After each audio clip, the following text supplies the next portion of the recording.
할렐루야. 오늘 8월 둘째 주 주일입니다. 우리가 사도신경으로 우리 신앙 고백하심으로 하나님께 나가겠습니다. 전하사 천지를 만드신 하나님 아버지를 내가 믿사오며 그 외아들 우리 주 예수 그리스도를 믿사오니 이는 성령으로 잉태하사 동정녀 마리아에게 나시고 본디오 빌라도에게 고난을 받으사 십자가에 못 박혀 죽으시고 장사한 지 사흘 만에 죽은 자 가운데서 다시 살아나시며 하늘에 오르사 전능하신 하나님 우편에 앉아 계시다가 저희로서 산 자와 죽은 자를 심판하러 오시리라. 성령을 믿사오며 거룩한 공의와 성도가 서로 교통하는 것과 죄를 사하여 주시는 것과 몸이 다시 사는 것과 영원히 사는 것을 믿사옵나이다. 아멘. 찬송가 32장입니다. 만유의 주제 32장입니다.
기도하겠습니다.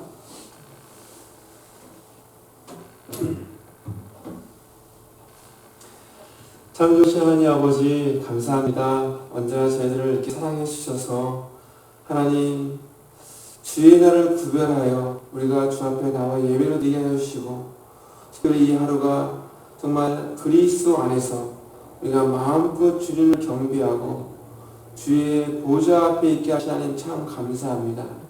하나님 아버지 세상이 발전하면서 좋은 것도 많이 있지만 세상이 발전하면서 어찌 보면 점점점 하나님의 영광과 하나님의 임재하심과 하나님과 가까이 하는 그런들이 멀어지고 그럴수록 자기의 욕심과 자기의 의와 자기의 원칙들이 점점점 세워지고 또 사회가 발전하면서 생각지도 못했던 많은 일들이 여기에서 나타나는 것을 우리가 경험하게 됩니다. 주님, 어떤 상황이든 우리가 그 상황 가운데서 원망하고 불평하고 남을 탓하는 시간들이 갖지 않게 해주시고 우리가 그 가운데서 내가 하나님의 백성으로 아들된 삶을 살 수 있도록 이끌어 주시옵소서. 우리는 주의 자녀들입니다. 어떤 모습으로 있든 어떤 자리에 있든 아버지, 우리는 주의 자녀이오니 그 자녀됨의 그 삶으로, 자녀됨의 모습으로 어떤 위치에 있든 그런 걸음을 뗄 수 있도록 이끌어 주시고, 그 자녀들에게 약속하신 하나님의 그 보호하심과 하나님의 그 인자하심이 저들의 삶을 통하여, 저들의 모습을 통하여 분명하고 생생하게 나타날 수 있도록 여호와여 도와주시옵소서. 주님, 오늘도 저들이 예배로 나왔습니다. 점점점 아버지, 지금 코로나19로 인해서 아버지 점점 많은 어려움들이 있지만 그럼에도 불구하고 아버지 함께 모여 예배할 수 있도록 허락하여 주시고, 또 그 모든 또 어려움과 위험들을 다 뒤로하고 또 우리가 한 자리에 나와 예배하게 하신 하나님 참 감사합니다. 아버지요, 복된 걸음입니다. 아버지요, 그 그런 걸음이 주께서 함께 해주시고 이 예배를 통해서 주의 영광을 볼 수 있도록 이끌어주시고, 이 예배를 통하여 하늘의 음성을 들을 수 있는 복된 시간 될 수 있도록 이끌어주시고, 우리의 삶이 정말 마음껏 주의 장중에 거하시는 삶이 될 수 있도록 오늘 이 시간에 끌어주옵소서. 주님 감사합니다. 이 모든 말씀 예수님 이름으로 기도드리옵나이다. 아멘. 네, 하나님 말씀 보겠습니다. 하나님 말씀은요, 갈라디아서 2장입니다. 15절에서 17절 말씀 보겠습니다. 이 갈라디아 2장 이 뒷부분 말씀을 아마 다음 주 한 2주 더 할 것 같아요. 이 말씀이 참 귀한데 한번 우리 같이 은혜를 나누죠. 2장 15절에서 17절 말씀입니다. 우리 한국 소리로 같이 한번 봉독합니다. 시작. 우리는 본래 유대인이요 이방 죄인이 아니로되 사람이 의롭게 되는 것은 율법의 행위로 말미암음이 아니요 오직 예수 그리스도를 믿음으로 말미암은 줄 알므로 우리도 그리스도 예수를 믿나니 이는 우리가 율법의 행위로서가 아니고 그리스도를 믿음으로써 의롭다함을 얻으려 하냐. 율법의 행위로서는 의롭다함을 얻을 육체가 없느니라. 만약 우리가 그리스도 안에서 의롭게 되려 하다가 죄인으로 드러나면 그리스도께서 죄를 짓게 하는 자냐? 결코 그럴 수 없느니라. 아멘. 제가 믿음과 행함이라는 그 주제를 가지고 오늘 첫 번째 시간입니다. 다음 주 이 똑같은 부분을 가지고 그냥 갈 텐데, 오늘은 아마 믿음 부분들, 이 의 부분을 가지고 같이 말씀을 좀 나누려고 합니다. 이 특별히 갈라디아서 2장 16절 말씀은요, 갈라디아서 전체에서 가장 중요한 본문 중에 하나입니다. 그리고 이 16절은요, 성경 전체에서 복음을 제일 잘 담고 있는 본문 중에 하나입니다.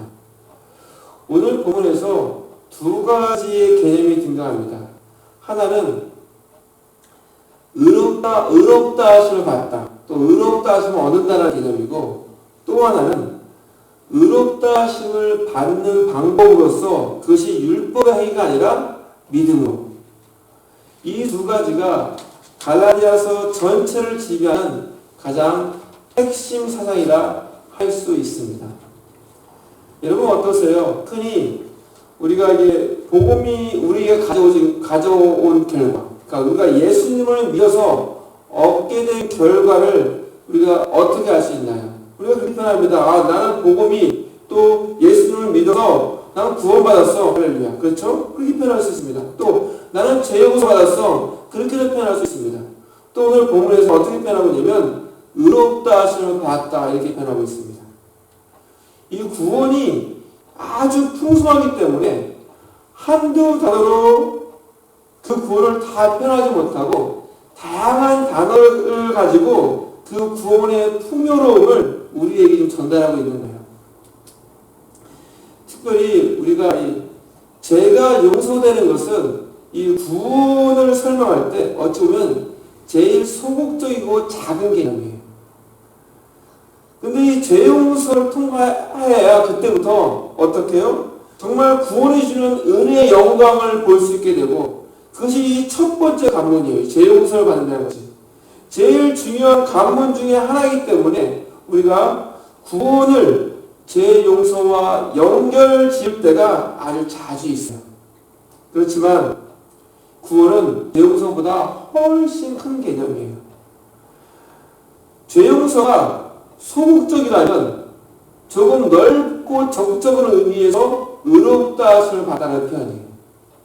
그러니까 죄 용서 받는 것만이 아니라 의롭다 하심을 받는 것은 보다 적극적으로 무엇인가가 좀 더해지는 그런 느낌이 있어요. 우리가 하나님 앞에 서는 것은 이제는 어떻게 적극적으로 의로운 상태로 서게 되는 거예요.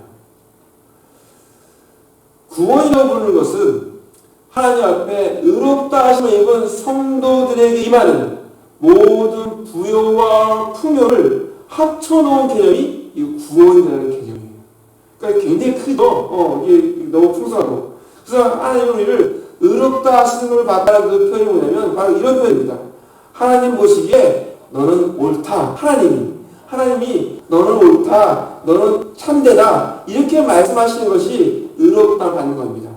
사람들이 나를 그렇게 여기는 것이 아니라 하나님이 나를 너는 참되다. 너는 옳다. 이렇게 하는 것이 의롭다함을 받는다는 그런 표현입니다. 사랑하는 여러분, 이 땅을 살아가는 사람들의 제일 중요한 문제는 의로우신 하나님 앞에 자기가 의롭지 못함을 보는 겁니다.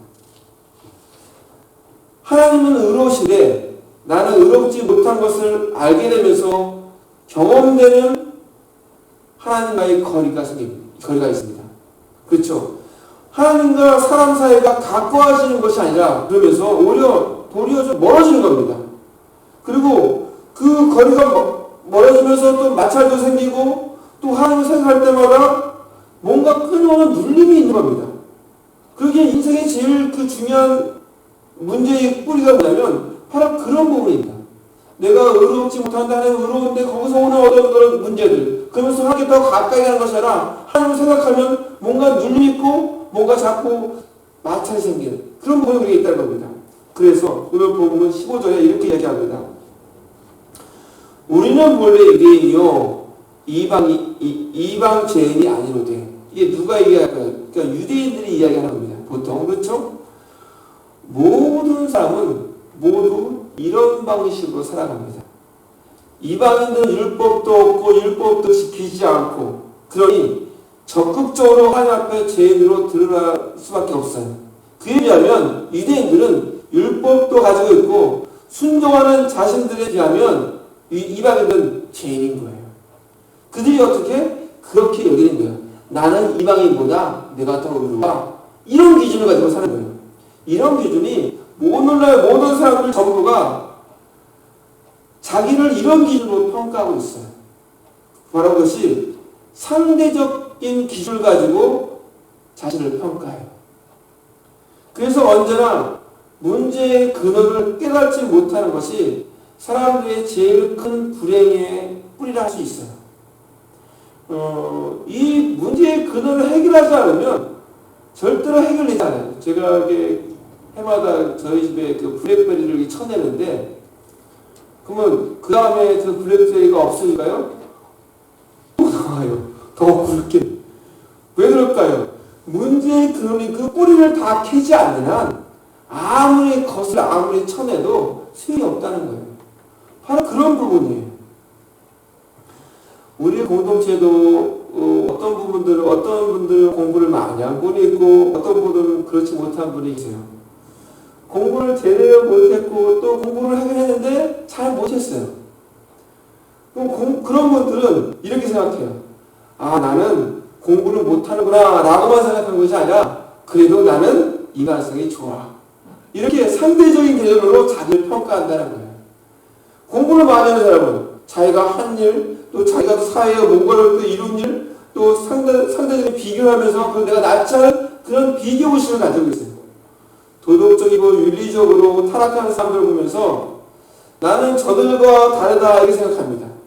근데 그들에게 말하나요? 말은 하지 않죠. 그러면서 누가 나에게 말을 시키면 내가 이야기할 나가 그동안 해왔던 그런 좋은 것의 리스트를 쫙 설명할 수 있는 이야기들이 내가 충분히 가지고 있고 나를 변호하고 그들과 비교하면서 내가 상대적으로 우위에 있음을 이해할 수 있는 자신이 있는 거예요. 이것이 내가 남들보다 낫다라고 생각하고 대부분의 사람들이 그렇게 살아갑니다.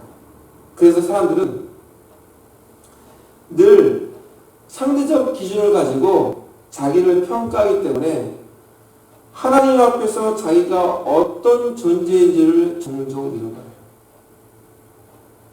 평생을 살면서 하나님 앞에 불의한 존재라는 것을 인식하지 못해요.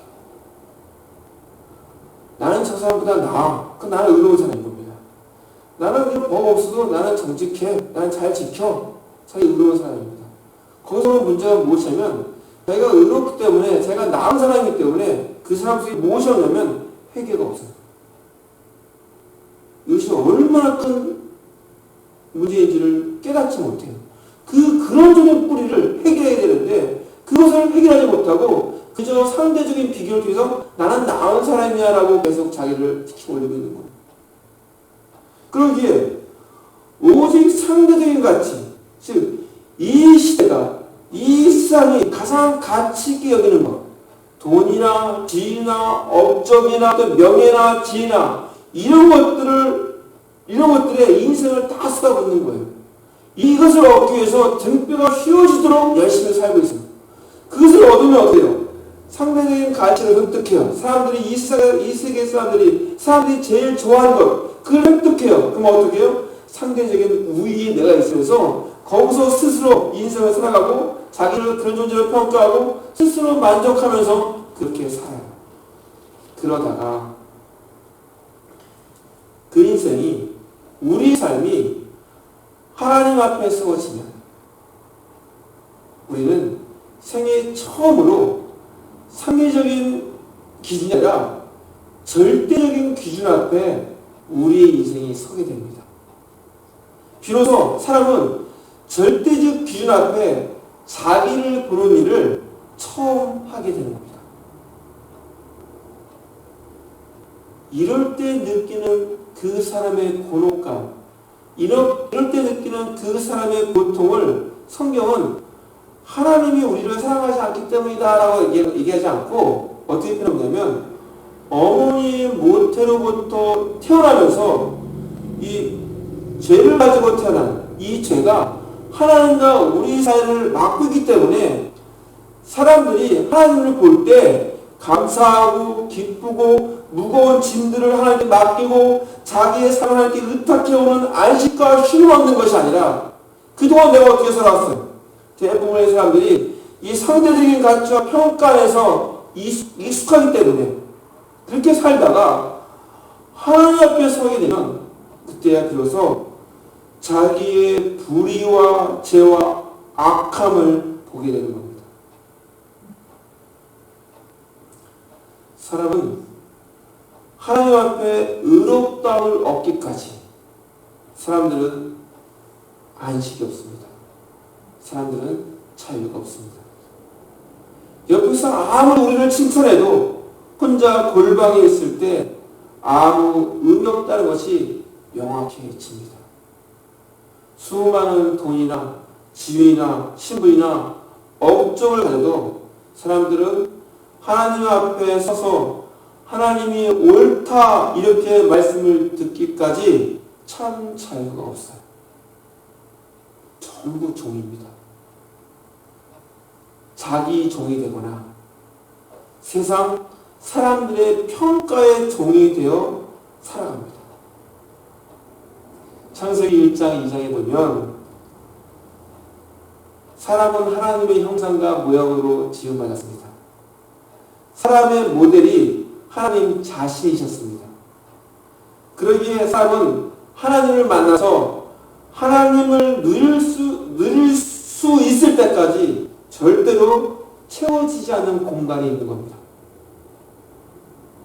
그리고 그 채워지지 않는 공간이 있는 한 사람은 무엇을 해도 행복할 수 없도록 되어 있는 것이 그것이 사람입니다.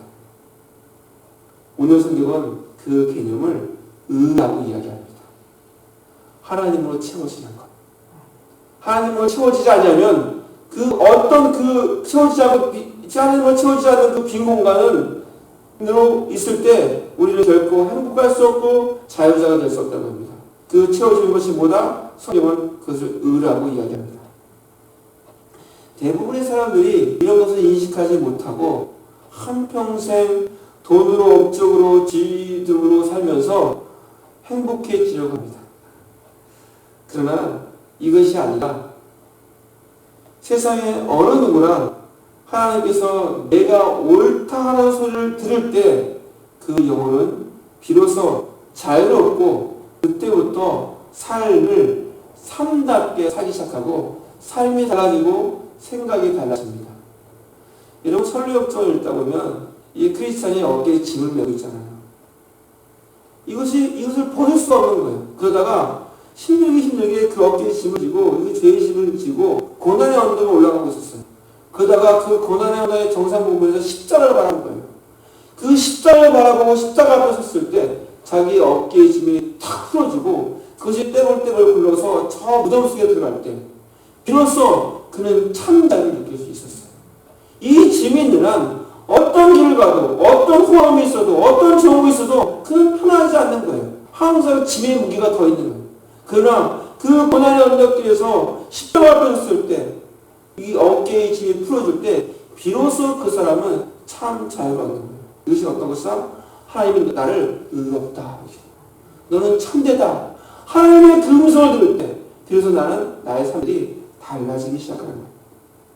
그런데 너무나 많은 사람들이 바람을 잡는 것처럼 구름을 잡는 것처럼 삽니다.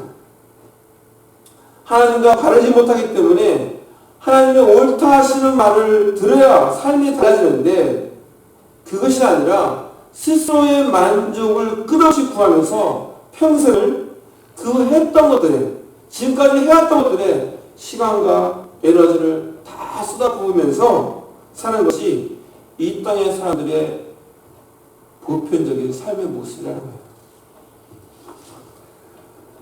그러기에 우리가 하나님 앞에 서서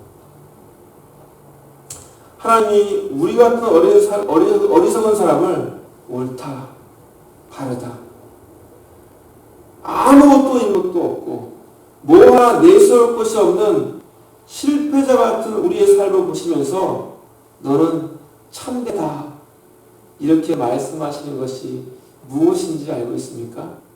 여러분, 이것이 예수님 믿는 것의 핵심입니다. 사람들의 보편적인 문제가 하나님 앞에 의로운가 아닌가에 관심이 없는 것이라면 또 하나의 문제가 무엇이냐면 그 의롭다함을 어떻게 얻을 수 있는가에 대해서 어려워한다는 겁니다. 상대적인 기준과 비교로 살다가 어느 날 하나님을 인식하게 돼요. 그 사람들이 어떻게 반응하기 시작하면 그때부터 힘을 다해 율법의 행위를 추구합니다. 무언가를 하려고 하고 무언가를 합니다. 행위를 통해서 사람들이 보기에 좋아하고 또 사람들이 좋아할 만한 일들을 함으로 인해서 자기를 하나님 앞에 바르고 옳은 자리에 자기를 세우려고 노력합니다. 예수님을 믿고 나서도 적지 않은 많은 사람들이 그렇게 신앙생활을 하고 있어요. 그래서 신앙생활하는 성도들이 목이 마르고 늘 눌림이 있고 또 끝없는 무자격함에 대한 인식을 벗어나지 못하는 많은 사람들을 제가 목회를 하면서 자주 많이 보게 됩니다. 왜 그럴까요? 자기 의를 자랑하고 그것을 하나님 앞에 드러내고 그렇게 하려고 계속 행함에 끌려다니게 되는 거예요. 그 사람의 모습 속에는 밝음이 없어요. 그 사람의 모습 속에는 그 마음을 들킬까봐 오히려 자기 의를 점점 더 나타내려고 해요. 그래서 이야기했듯이 그러기에 회개하지 않아요.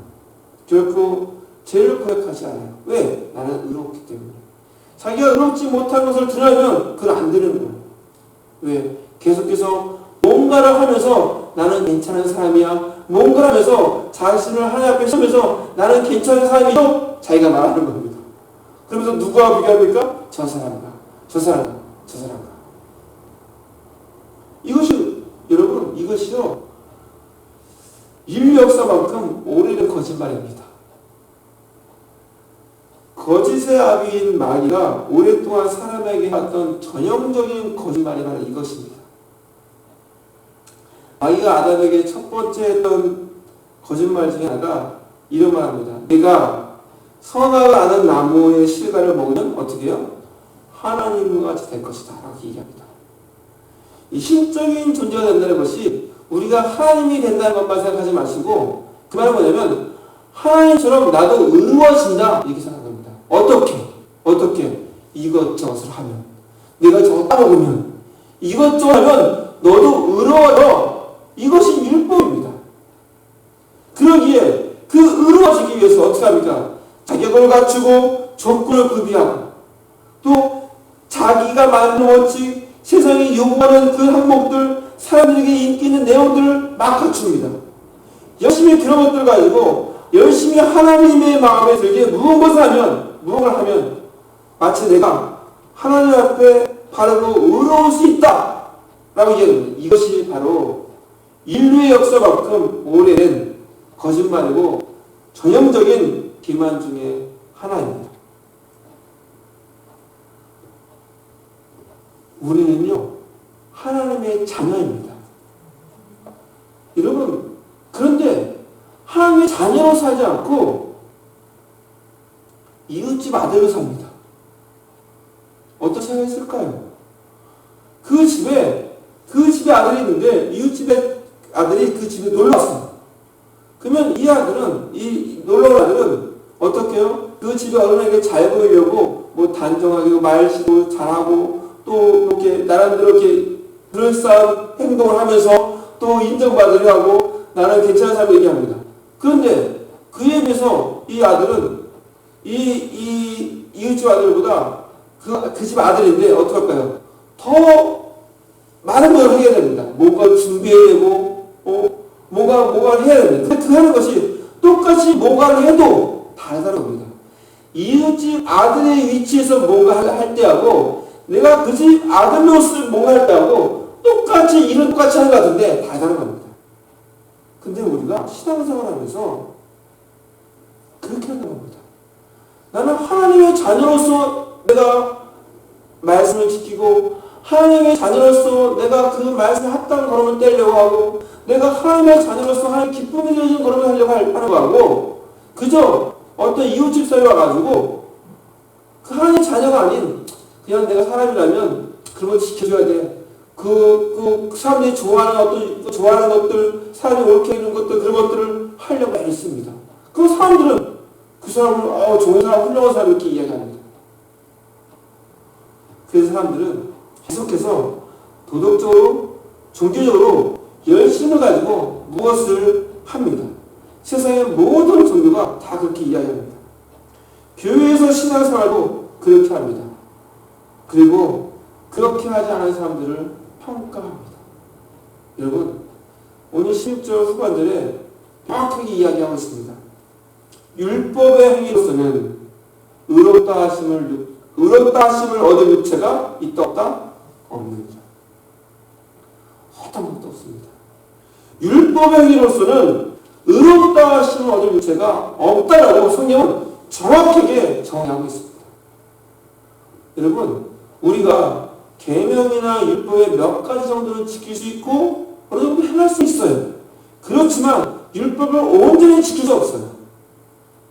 그런데도 사람들은 그 미련을 버리지 못해서 본성 자체가 왜곡되어 있기 때문에 예수님을 믿고 나서도 하나님 앞에 예쁜 짓을 해서 무엇인가를 타내려고 하는 이 부패한 본성이 그대로 우리 본성 속에 남아있는 거예요. 그러니까 하나님을 믿고 하나님의 은혜로우시고 복되심을 찬양하고 높이기보다는 어떻게 해요? 끝없이 무엇인가를 타내기 위해서 어떻게 예쁜 짓을 하는 그런 신앙이 너무나 많은 사람들의 신앙생활에 율법주의적인 경향의 뿌리가 있다는 거예요. 나는 율법주의적인 사람이 아니야. 근데 가만히 보면 자기도 모르는 사이에 거기에 배어 있어. 과거 어떤 목사님들이 그렇게 가르치기도 했어요. 구원은 은혜로 받음으로 값없이 받지만 상급은 어떻게? 행함으로 받는다. 분명히 상급이 있습니다. 성경은 이야기합니다. 그런데 이 상급도 행함으로 받는 것이 아니고 은혜로 받는 것입니다. 이걸 어떻게 해요? 이런 신약 사상이 복음의 질서를 왜곡시킵니다. 나 신학 참 모르는데요. 은연중에 이런 교리들이, 이런 그릇된 교리가 나의 사고 속에, 나의 직 속에, 나의 이 머릿속에 그것이 들어오면서 나의 신앙생활을, 복음을 왜곡시키고 있는 거예요. 계속해서 이 갈라디아서 보면서 복음의 진술, 복음의 진리를 자꾸 왜곡시키잖아요. 뭔가를 덧붙이고 모든 걸 더해서. 그것이 나도 모르게 우리의 신앙생활 속에서도 그렇게 하고 있다는 거예요. 그래서 많은 성도들이 교회에서 열심히 봉사하면서 어떻게? 그 속에서 내가 저 사람보다 상금 많이 받아야지 이렇게 믿고 있어요. 여러분, 이게 아니라는 겁니다. 어떻게 믿냐면 내가 잘 희생해서 저 사람이 잘 돼야지. 이런 신앙생활을 하는 것은 맞아요. 내가 열심히 희생하고 내가 나눠서 남들을 부유하게 하고 저들을 잘 되게 도와줘야지. 여러분, 이것이 건강한 신앙생활이고 이것이 바른 신앙생활이에요. 그런데 그렇게 하지 않고 내가 잘해서 내가 열심히 봉사해서 상금 많이 받아야지. 누구보다? 그 사람보다. 그러니까 어떻게? 자기의 삶 속에 또 다른 행위가 들어오게 되고 또 다른 율법주의가 들어오게 되면서 자기의 삶에 무언가를 더 얹어놓는 거예요. 그러니 그 인생의 지금 신앙생활 하면서 자유롭고 기쁘고 감사하고 나를 것 같고 그래야 되는데 그 인생의 무게 어깨에 뭐가 있고 얹어놓기 때문에 무겁고 힘든 거예요. 근데 성경은 어떻게 이야기해요? 항상 감사하라, 항상 기뻐하라. 아는 신앙생활 해봤더니 감사할 수 없는 거야. 이 짐이 너무 높기 때문에 기뻐할 수 없는 거예요. 그러니 그 말씀이 들어야 하는 거예요. 말씀이 안 들어와요. 그러니 자기의 율법과 자기의 의가 자기의 열심들의 신앙의 그것들을 얹어놓으면 말씀도 들어오지 않아요. 은혜가 없어지는 거예요. 말씀에 어떤 은혜도 없어요. 왜? 말씀은 아닌 것처럼 느껴지는 거예요.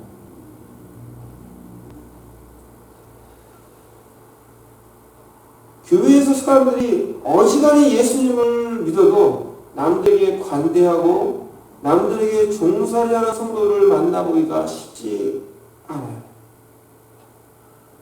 왜 그럴까요? 우리의 신학 자체가 왜곡되어 있기 때문에 그래요. 성경적 교리가 잘 세워져야 어떻게 해요? 중심을 잃지 않아요. 자기 교리를 붙잡으면 계속해서 왜곡된 길로 가게 되고 그러면서 귀가 닫히게 되고 눈이 멀게 돼서 들어야 할 것을 듣지 못하고 보아야 할 것을 보지 못하게 돼요. 그러기에 우리 삶의 우선순위에서 우리가 신앙생활하면서 놓치지 말아야 할 것이 뭐냐면 말씀을 배워야 돼요. 말씀을 배우지 않으면 우리는 내가 해석하기 내가 좋은 대로 내가 원하는 구절만 내가 좋아하는 구절만 해서 그것을 엉뚱하게 적용하고 있어요. 그러기에 내 삶의 우선순위에서 성경적 교리가 세워지도록 이 말씀을 배우는데 내 삶의 우선순위를 둬야 돼요. 그래서 교회에서 이렇게 말씀을 증거하고 주일날 그렇죠? 그러면 좋은 것 같아. 거기서 문 밖에 나가면서 딱 퉁퉁 나가는 것이 아니라 기록해야 돼요. 그리고 내 것으로 만들어야 돼요. 지금은 더 좋은 게 우리가 유튜브에 설교가 올라갑니다. 또 들을 수 있습니다. 그러면서 여러분 깊이 생각하세요.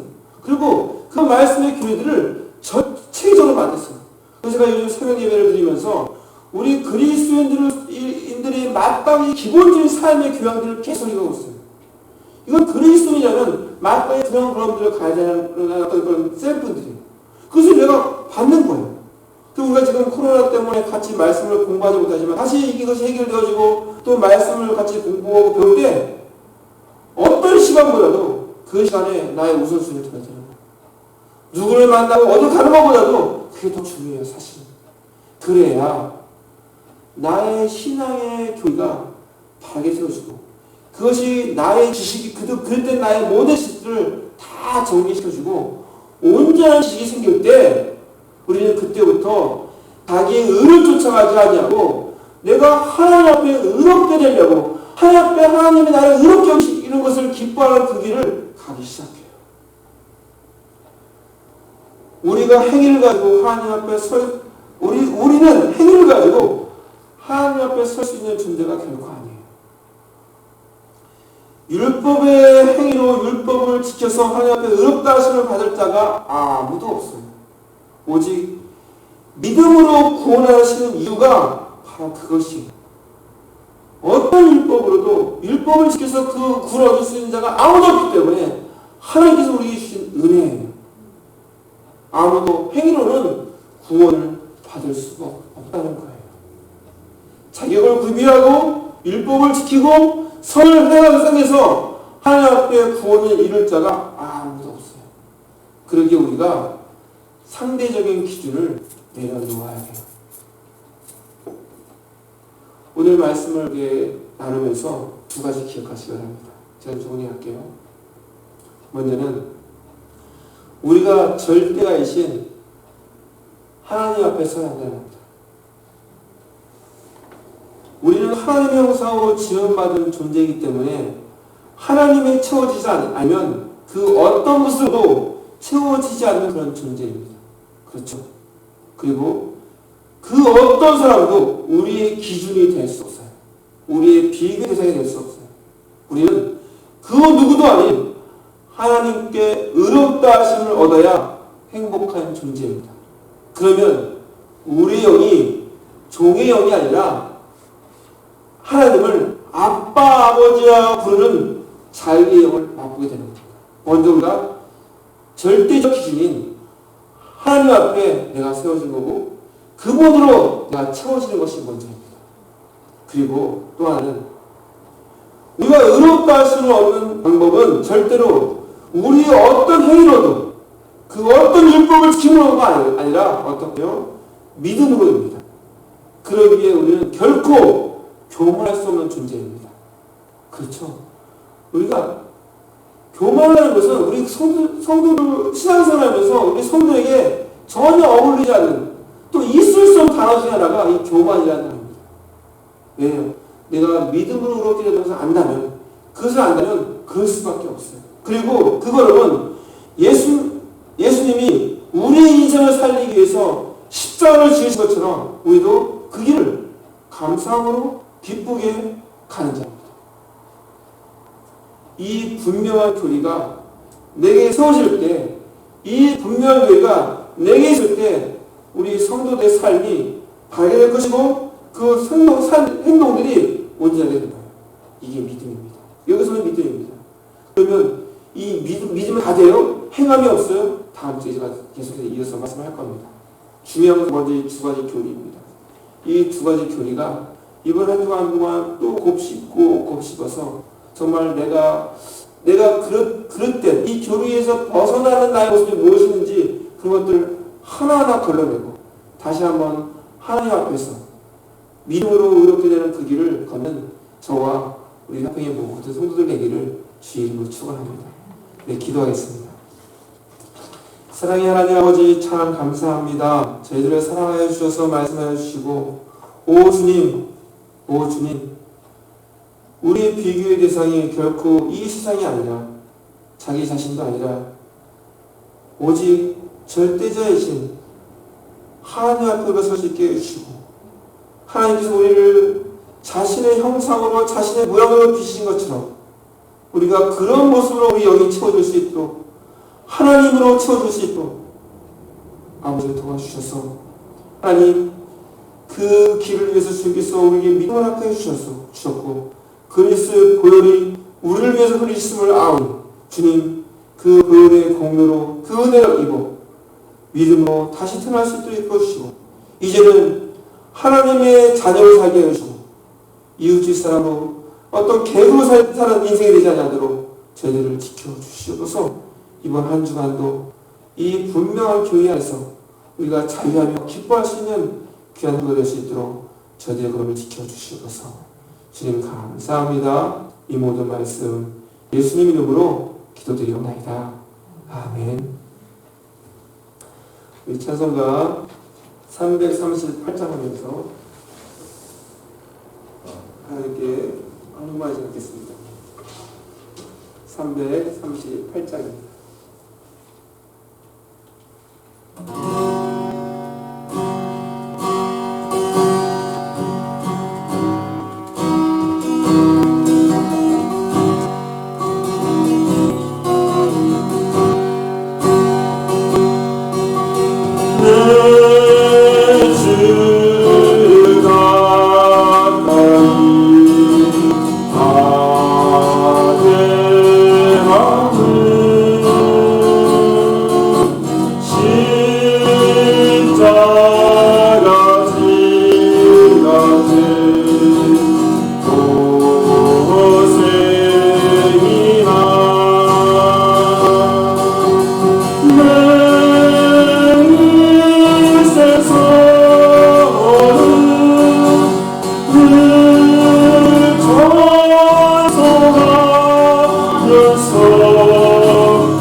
하나님 아버지 참 감사합니다.